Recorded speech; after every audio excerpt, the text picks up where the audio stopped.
Nigerians are mourning foremost journalist and Second Republic Governor of Lagos State, Lateef Jakande, who is remembered for his free education program and massive infrastructure developments in the country's former capital. Arise political editor Somna Sambo reports.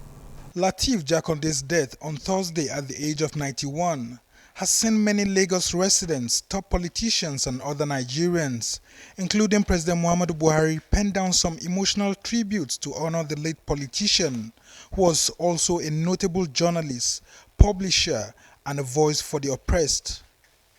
Jakande served as the governor of Lagos State between 1979 and 1983 as a member of the then Unity Party of Nigeria. He lost his incumbency to the coup d'etat that was coincidentally superintended over by the current president of Nigeria, then Major General Muhammadu Buhari. Political and development analysts say Jakande dazzled Lagosians within 4 years with massive provision of schools and free education. He built estates, planned and developed new towns such as Alausa, Magodo and Lekki districts. His Lagos Rail project that was eventually cancelled by the Buhari military government has been described as ambitious and laudable over the years. He was also a former Minister of Works under the Sani Abacha military government. Condolences continue to pour in from the journalism community, with the International Press Institute describing him as a celebrated newspaper editor. He was its former president. The Newspaper Proprietors Association of Nigeria, the Nigerian Guild of Editors, and Nigerian Union of Journalists have all paid glowing tributes. Lateef Jakande remains a household name in Lagos, as many estates and other public infrastructures built during his time as governor have been named after him by subsequent governments. Many remember him for his prudence and disdain for the perks of office. For example, as governor, he lived in his personal home and used his personal car. He will be buried on Friday. Somna Sambo, Arise News.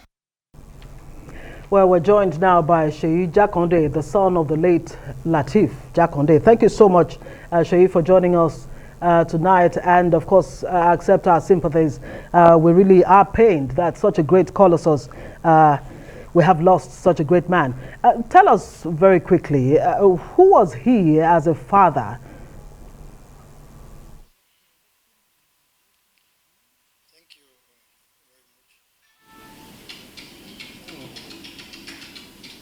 Hello? Hello, SEYI. My question, I was asking, if you could help us understand who the great Lateef Jakande was as a father.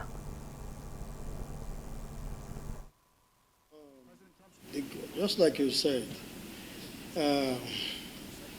placing him as a father and also as a leader, they kind of look the same to me, because whatever his public image is the same as his private person. It's hard to actually tell the difference between my dad as a public man, an administrator, and also as a private family man. It's hard to, differentiate that.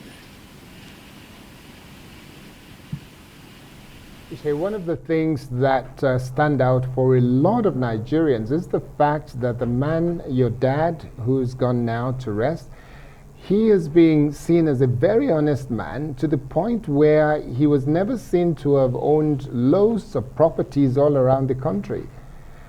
How does it feel to have a father like that you know that his lesson or his messages to you is, if it is held in trust for the public, you must not touch it or use it for personal use? Well, to be quite honest, I find it really,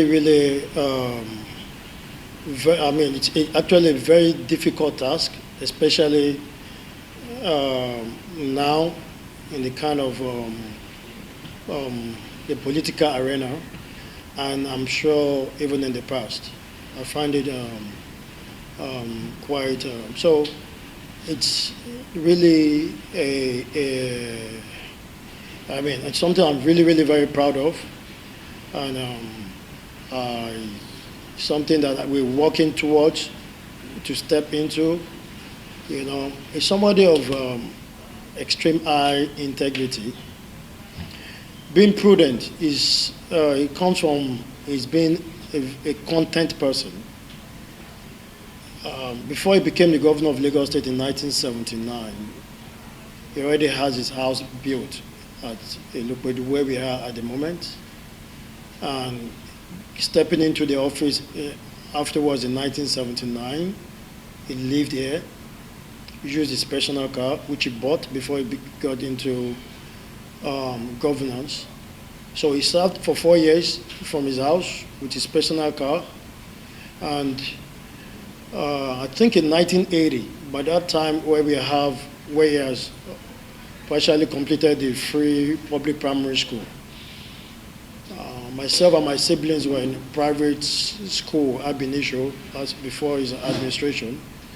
Well, he moved everybody, all of us, from the private school to the public school. So we're enrolled in this public school, which created in 79-23, the free public school.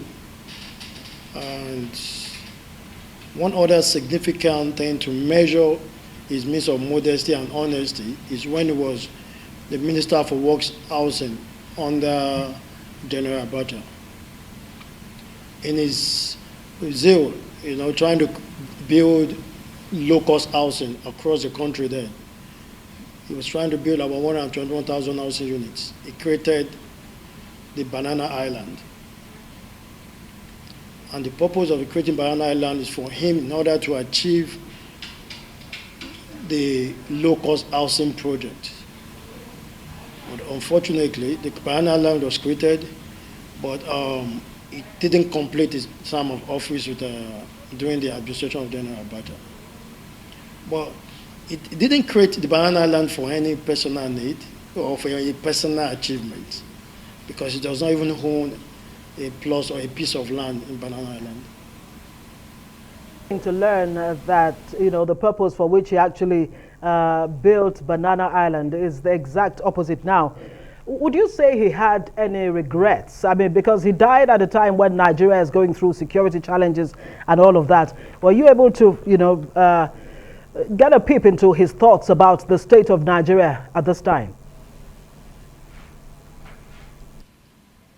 Most times when we engage about Nigeria, most times, yes, we talk about the country, because up till the last moment, it's a grip of the developments. He reads the newspapers, he reads the newspapers every day.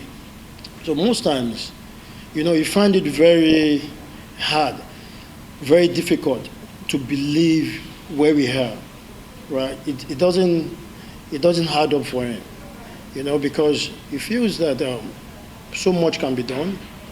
He feels that Nigeria is blessed. He feels there's so much resources. It's like suffering, like he always put it, in the midst of so much. So that is the way, and that is how, if he's someone that is so passionate about, it's selfless service, governance, and delivering its goods to the general people. Thank you, SEYI. Thank you very much, SEYI. That's where we have to leave it. Our commiseration once again to you and to the rest of the family. The whole of Nigeria is in mourning because of this man, the great, colossal human being who has done so well for Nigeria and for Lagos especially. Thank you very much.